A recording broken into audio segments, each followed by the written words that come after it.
ukahaba na uasherati.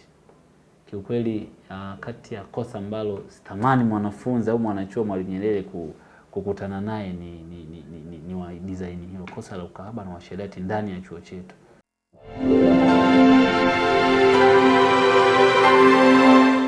Karibu sana katika Campus Leadership Talk, sehemu pekee ambapo tunakutana na wanafunzi wenye uthubutu na ubunifu mkubwa kwenye masuala ya kiuongozi. Na leo kwa heshima kabisa tukasafiri na kuja hapa katika chuo cha Mwalimu Nyerere ili kusudi kuweza kuzungumza na mtu ambaye ndio injini ya kimaendeleo katika serikali ya wanafunzi katika chuo cha Mwalimu Nyerere. Na hapa namzungumzia rais wa serikali ya wanafunzi katika chuo cha Mwalimu Nyerere. Mnaitwa Miken M, naomba tuianze kwa pamoja safari ya kimafanikio.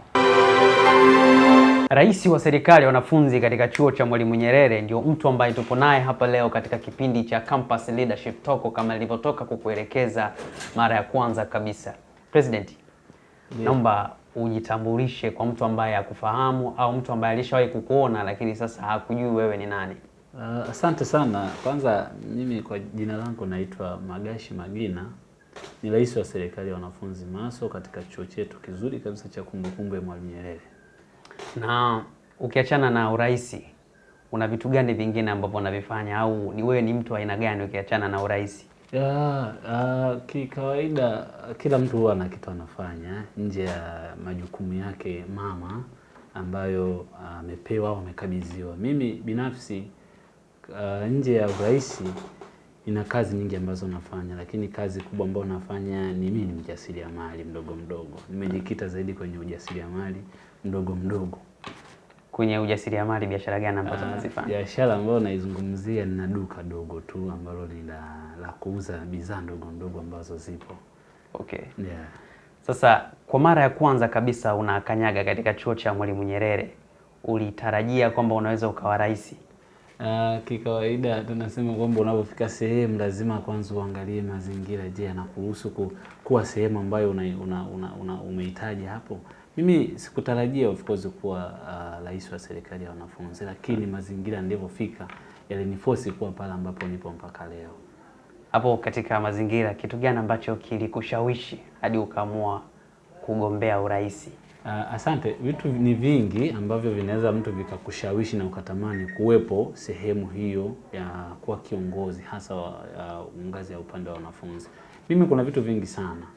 Miongoni mwa vitu ambavyo vilinishawishi, nilitamani siku moja nilipofika hapa niweze kuwa kiongozi wa wanafunzi hasa katika chuo chetu cha kumbukumbu ya Mwalimu Nyerere, ambapo basi niweze kuwasaidia changamoto mbalimbali ambazo walikuwa nazo hawezi kuzifikisha sehemu fulani.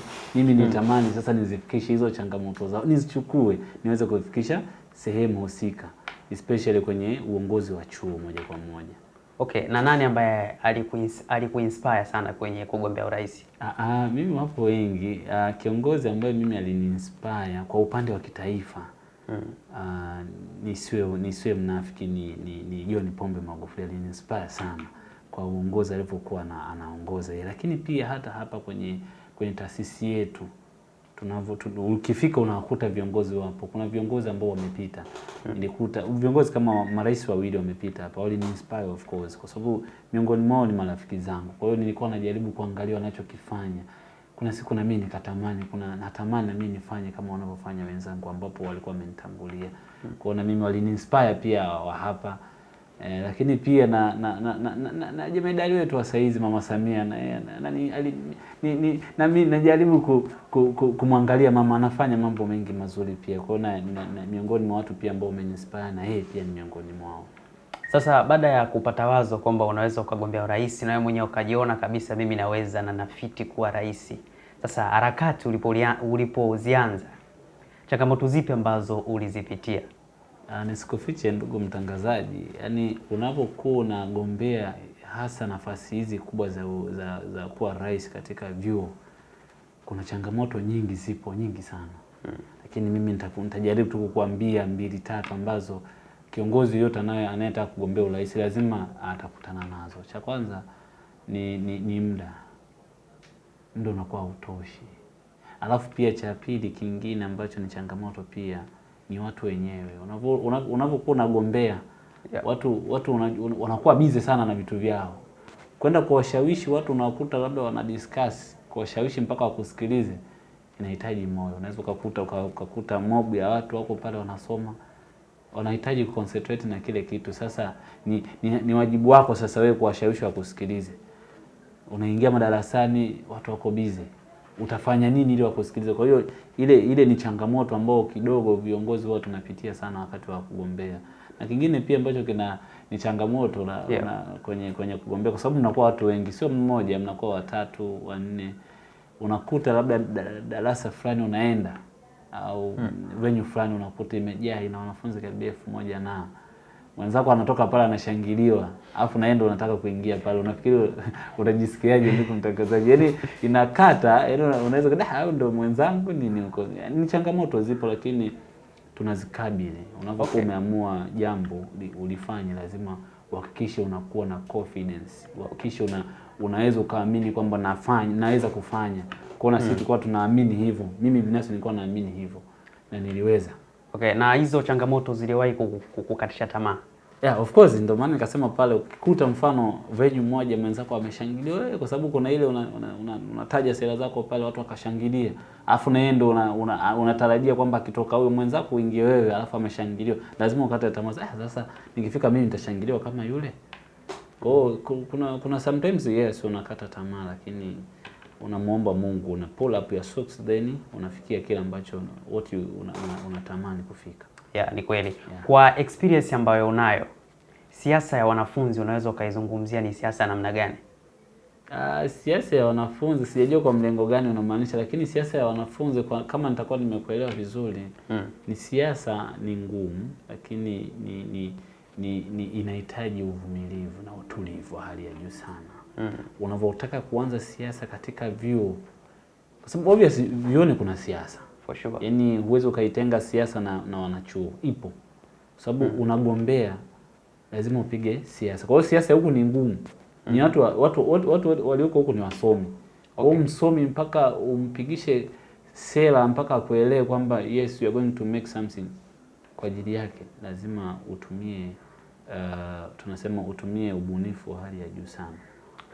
Siasa wamesema ni ngumu, lakini pia inahitaji utulivu wa hali ya juu. Hapo kwenye ugumu na utulivu, vitu gani vya ajabu ambavyo umeshawahi kukutana navyo hata wewe mwenyewe ukahisi kabisa hapa maji yanaweza kanifika kishingoni? Nimesema ugumu kwa sababu huku vioni kwenye siasa kuna kitu kinaitwa kusagiana kunguni. Kama kunguni, yani mtu anakusagia kunguni, kwa sababu kwenye siasa ya vioni, kwa sababu kama nilivyosema ni watu wasomi. Unaweza ukawa nao ukaamini ni wa kwako, lakini kumbe wanajua umekuja kukuchota wewe kujua huyu mtu je anaweza, ni upande wa upinzani wamekuja kwako na uwezo ukajua, kwa sababu wakati mfano kama chuo changu hiki amini chuo chetu hiki kina watu zaidi ya 15,000. Sasa watu 15,000 usitegemee watu labda wewe gang lako kuna watu 50, usitegemee 50 wote ni perfect kwako. Kuna wengine wanakuja kusikiliza alafu wanaenda kukusagia kunguni sehemu, maana yake wanaenda kufanyia figisu ili ufeli pale ambapo unatamani kufika. Kwa hiyo ugumu wake unakuwa pale. Mnapanga vizuri siasa yenu kwamba bana hivi tunaenda hivi, lakini hiyo kabla hata hamjaanza kutekeleza ambacho mmekipanga, kesho yake unasikia mpinzani anakijua. Kwa anapiga pale. Kwa hiyo unakuwa huna cha kwenda kudeliver tena. Anakielezea yeye. Kwa hiyo unakuwa huna chochote cha kudeliver. Okay. Sasa kwa maana hiyo wewe una ushauri gani kwa mwanafunzi ambaye anatamani mwisho wa siku awe kama rais kama wewe? Mimi ushauri wangu kwa wanafunzi ambao wanatamani siku moja kuwa marais wa vyuo, inaweza isiwe hapa, inaweza kawa chuo kingine, ila mimi nitaongelea hapa kwangu, ni kwanza niwatie moyo kwamba wanaweza. Kama tunavyojua kiongozi ni anatengenezwa. Kwa hiyo yeye mwenyewe anaweza kujitengeneza kwanza, alafu watu wengine wakakutengeneza pia. To become a leader, mimi naamini ni ile tu wewe passion yako, what do you want? Unataka kuwa kiongozi wa namna gani? Kwa hiyo mimi niwatie moyo wanaweza. Kwanza hizi changamoto ambazo zipo wasikate tamaa kwenye kuamua jambo kama unataka kuwa kiongozi. Wakiamua wataweza. Just why humble. Waamini wanaweza. Halafu wafanye maandalizi. To become a leader, sometimes unahitaji maandalizi. Uwezo ukakurupuka tu from kwamba umetoka kitandani, uchaguzi kesho kutoka kurupuka. You have to prepare yourself. Make sure umejiandaa. Kwamba I need to be a leader. president of Mwalimu Nyerere, lazima ujiandae. Hapa hiki chuo ni cha siasa. Hayo maandalizi ambayo unayasema kama yapi? Kwanza mentality, akili yako iseti kwa kiongozi wa Mwalimu Nyerere.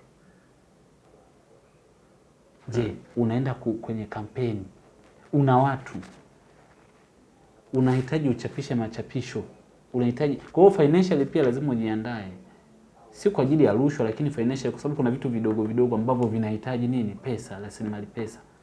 Lazima pia ujiandae, saikolojia yako iseti. Andaa bajeti yako ambayo itakusaidia kutoa mabango, picha zako mwenyewe binafsi, kwa sababu lazima pia upublish picha zako ziende viral kidogo, watu wakutambue. Unavyoenda kugombea, watu wengi wanakuwa hawakutambui. Obviously wanakuwa stream yako ndio wanakuwa wanakutambua kwamba unasoma na watu fulani. Wala mimi nasoma labda management of social developments, watu wananitambua kule. Je, vipi mtu wa education ananijua mimi? Hanijui. Ili anijue sasa lazima nifanye nini?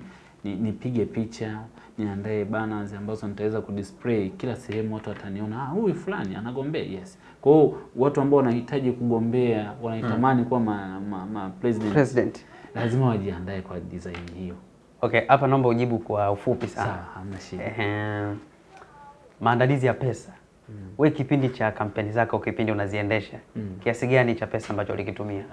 Kwa kukadiria tu. Figure sio kubwa. Obviously inaweza ikawa dikti zisifikie 7, zikawa chini ya ziko 6. Kwa hiyo kwenye 6 dikti 6 unaelewa. 7 hiyo ni nini? Milioni au? Milioni haifiki huko. Kwa hiyo ni milioni 7 ambazo ulizitumia. Hapana, milioni maana yake nimesema inaweza ikawa dikti isifike dikti 7, maana yake ikawa chini, maana yake zikawa 6.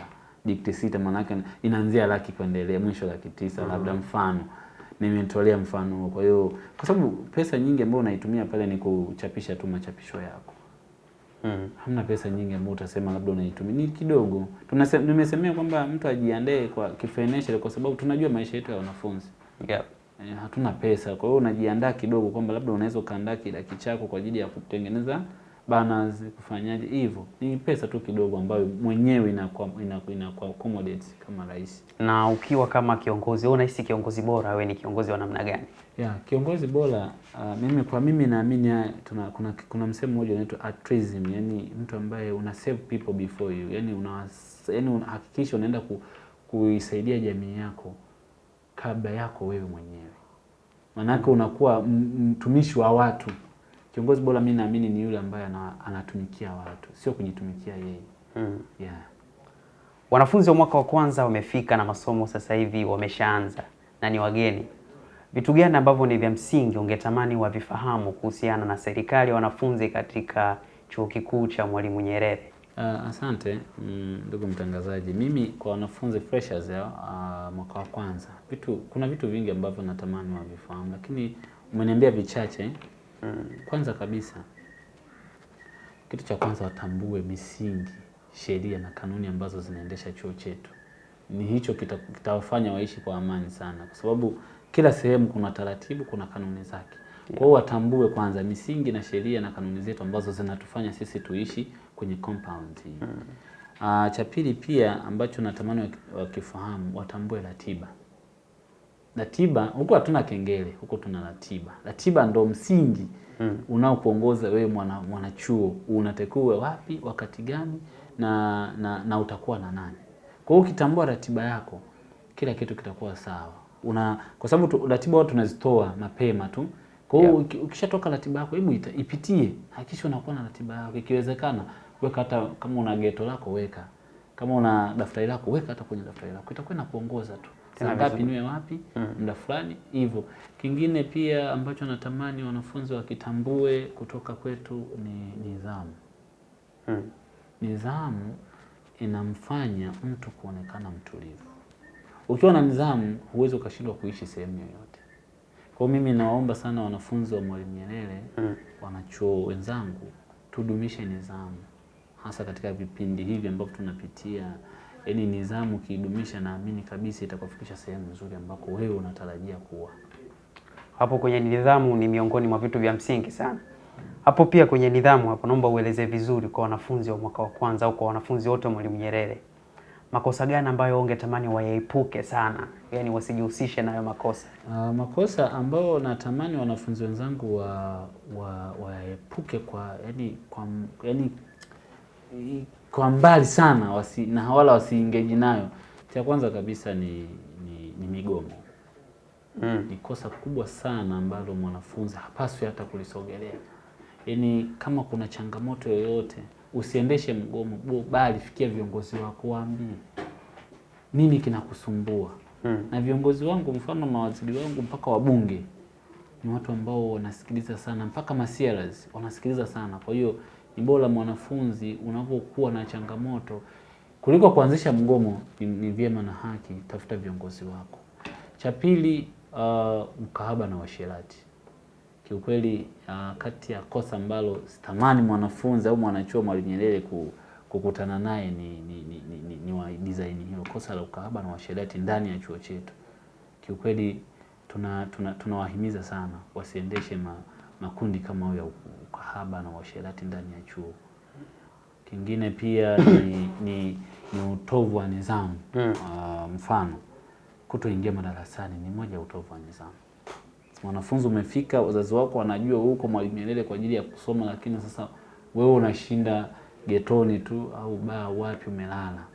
Unashindwa kufika madarasani. Maana yake sio unaposhindwa kufika huku, wakufunzi au lectures wanashindwa kukutambua kama uko kwa mwisho wa siku mitihani inaanza.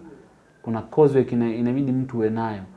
Umetimiza. Sasa wewe hujahudhuria madarasani, lectures atakujuaje? Kwa hiyo ni makosa ambayo wanatamani wanafunzi wajiepushe nayo sana. Kingine nisisahau cheating kwenye mitihani.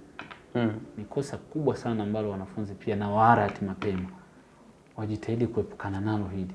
Kwa sababu unapocheat kwenye mtihani na mkufunzi akakuona, ni kosa ambalo linaweza likakutoa chuoni. Hapa Mwalimu Nyerere tumenyoka sana. Mwalimu Nyerere hatutaki kona. Sasa wewe unaingia kwenye mtihani hujajiandaa, alafu mkufunzi akukamate uletwe kwetu, sisi hatuwezi kuvumilia makosa kama haya. Kwa hiyo nawaomba sana wanafunzi wenzangu, tunaelekea kwenye mitihani ya test 1. Kwa hiyo wajitahidi kuepukana na cheatings za kwenye mitihani. Nawaomba sana kwenye hili. Na naomba nisisitize pia wanafunzi wenzangu, cheatings ya aina yote kwenye mtihani hatuwezi kuivumilia. Kwa hiyo jitahidini kujiandaa nyinyi kwanza wenyewe kabla ya kuingia kwenye mitihani. Usiende kucheat kwenye mtihani. Ukikamatwa ni kosa la jinai. Na hapo kwenye migomo pamoja na ukahaba na uasherati, kitokea mwanafunzi akabainika kwamba yeye anajihusisha na hivyo vitu, adhabu zake zipoje? Inajulikana.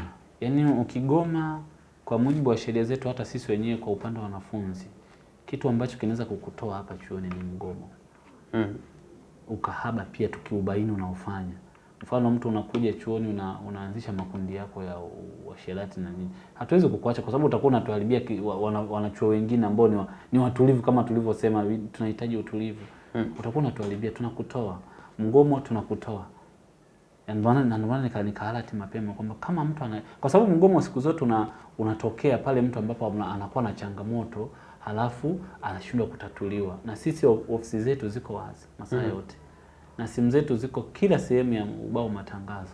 Mtu yote akipiga service anayoipata ni nzuri kabisa, na yeye mwenyewe mpaka anakili baadaye nimelizika. Kwa hiyo mwanafunzi akipata tatizo apige simu na sio kuanzisha mgomo. Apige simu. Apige simu kabisa, piga simu. Usipolizika na huduma, waje kwangu moja kwa moja. Kwa sababu kuna mimi mawaziri wote mpaka wabunge wa idara tumewabandika kwenye mbao za matangazo. Kwa hiyo kuna namba yake pale.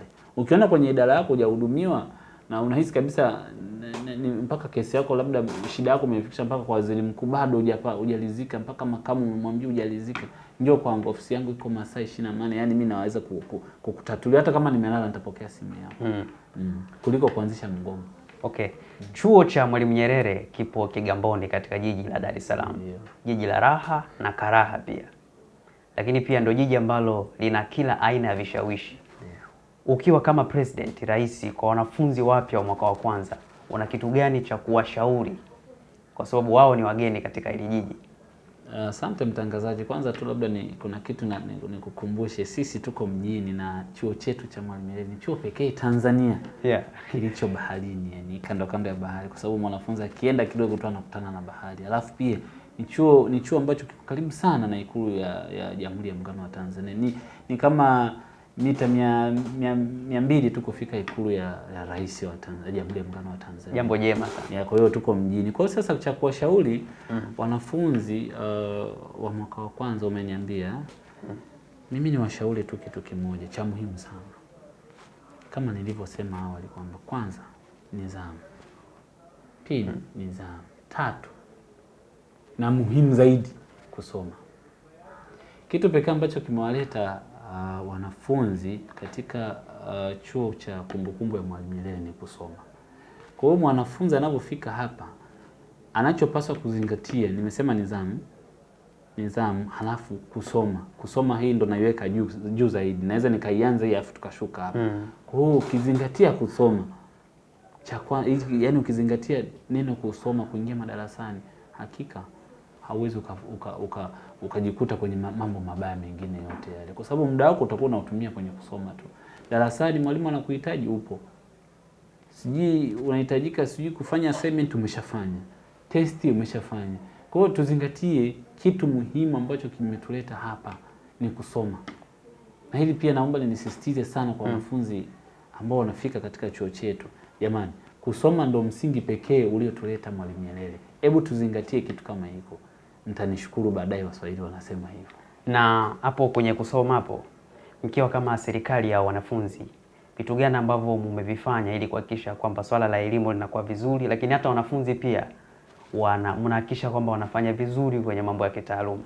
Sawa, wakati mimi naomba urais nilikuja na vipaumbele vyangu, na pia nilikuwa na slogan moja inasema integrity, transparency and accountability. Manake uadilifu, lazima tuwe waadilifu, si ndio? Tuwe wawazi, na pia tuwajibike. Kwa hiyo sasa vitu ambavyo tunahakikisha miongoni mwa vitu hivyo vinakuwa chini ya hizi slogan zetu, kuhakikisha kwamba tunakuwa wawazi, tunakuwa wajibikaji kwa wanafunzi wetu ili kuwatengenezea mazingira rafiki ya wao kusoma. Na ndio maana sasa hizi tunajaribu hata uboreshaji wa miundombinu tunajaribu kuishawishi management, na imeshafanya hivyo.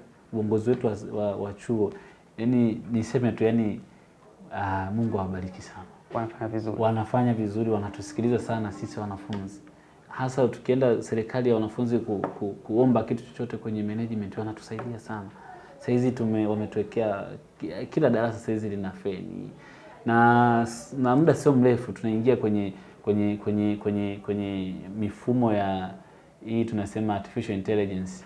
Yaani hata mbao zetu za madarasani zinakuwa ni zile smart, yani smart boards. Vile tunaongeza vimbweta kwa ajili ya wanafunzi kujisomea, wawe comfortable wakiwa hapa chuoni. Hata ukizunguka hapa wakati unaingia umekutana na wanafunzi wamekaa kwenye vimbweta, tunaongeza vinakuwa vingi zaidi. Ukiangalia hapa kushoto kwako kuna vimbweta vya kutosha. Kwa hiyo chuo kinatengeneza mazingira rafiki sana.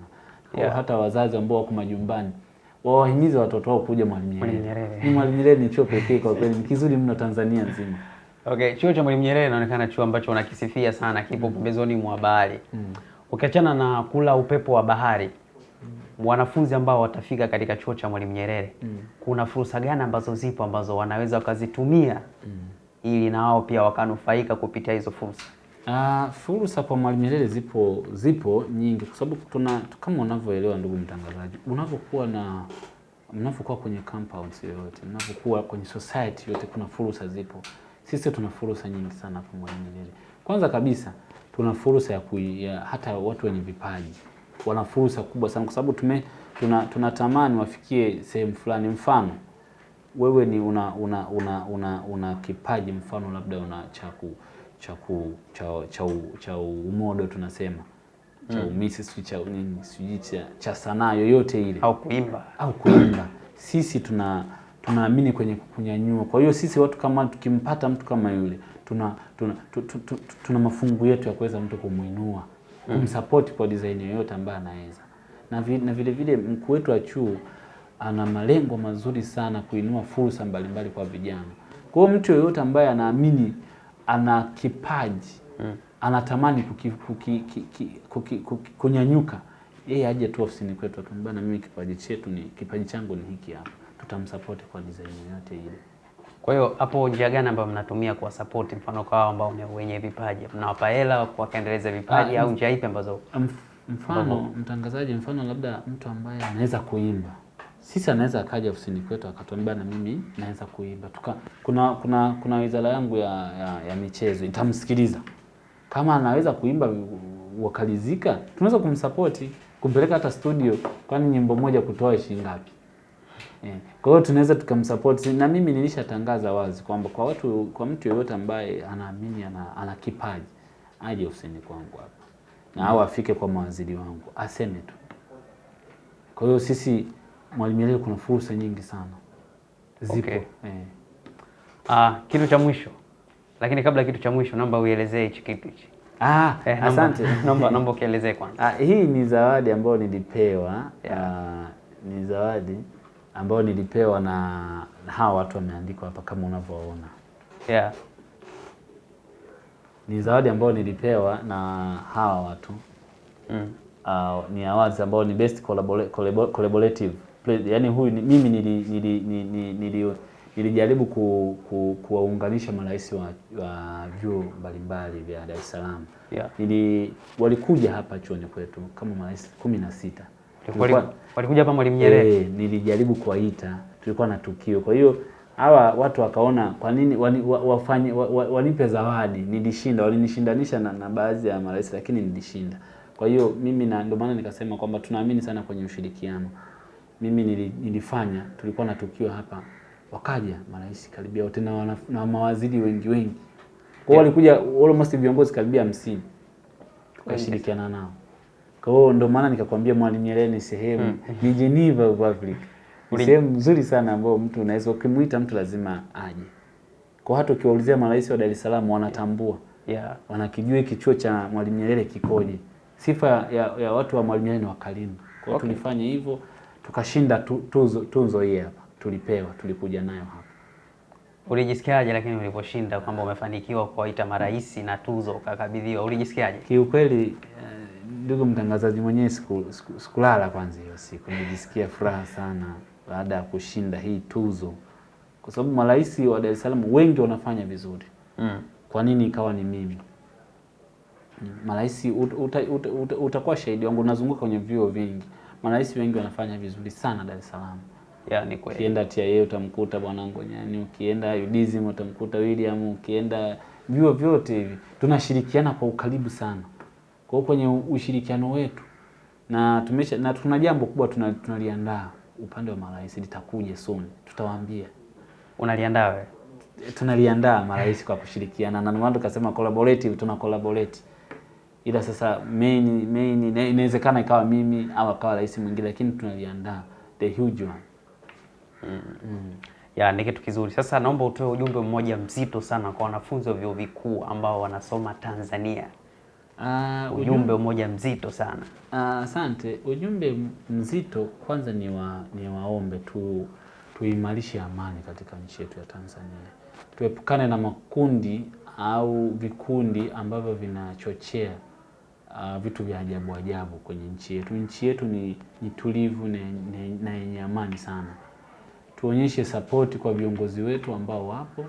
Na pia tujikite zaidi kwenye vitu vya msingi kama vile kusoma. Kama mnavyojua sifa kuu ya mwanafunzi wa chuo kikuu ni kusoma. Kwa hiyo tujikite zaidi kwenye kusoma, tuboreshe zaidi taaluma zetu, tuboreshe zaidi maslahi yetu binafsi. Kwa sababu unaweza ukajiingiza kwenye makundi ambayo sio rafiki, alafu mwisho wa siku ukajikuta umeharibikiwa. Kwa hiyo niwaombe tu wanafunzi wenzangu Tanzania nzima tujikite zaidi kwenye kusoma. President. Asante sana kwa muda wako. Asante sana pia. Nashukuruni sana kwa nyinyi kuja kutuchagua sisi Mwalimu Nyerere. Na niwakaribishe sana. Karibuni sana. Tumeshakaribia tayari. Nashukuru sana. Nifikishie salamu kwa uongozi wako, management nzima, na uambie tunawapenda sana, tunawakaribisha sana hapa chuoni kwetu Mwalimu Nyerere. zimefika. Na wapokee pia salamu za mkuu wetu wa chuo, anawapenda sana watu wa media. Yeah, karibuni sana. Basi salamu zimefika. Asante sana. Okay.